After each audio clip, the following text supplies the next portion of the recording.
The first question is how to effectively demonstrate strong home country ties and sufficient financial capability to the consular officer while applying for a student visa. So in a student visa, there are two reasons why you would submit your financial documentation. One is, of course, to show that you have the ability to pay for your room and board and your expenses as well as your tuition fee. That has to be shown in the form of liquid assets, in the form of a bank statement showing that you have sufficient funds in the bank. And it's not sufficient to just submit a bank statement with money that's been put in, and because they usually ask for bank statements for the last 6 months. So you have to show that you had funds in there for the last 6 months.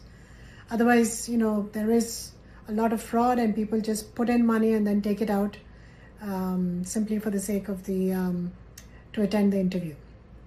So the officers are wise to that. So make sure that it's been in there for a while. The second reason to submit financial documentation is to show that you have sufficient means in India and you have no intention of immigrating to the US.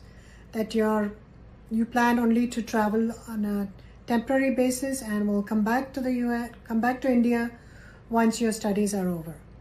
Generally, if you're able to show that you have a job, and even better if you're able to show that the job sponsored you for like an MBA or a master's, something like that, for your education, and that you're required to come back to your job after you complete your education.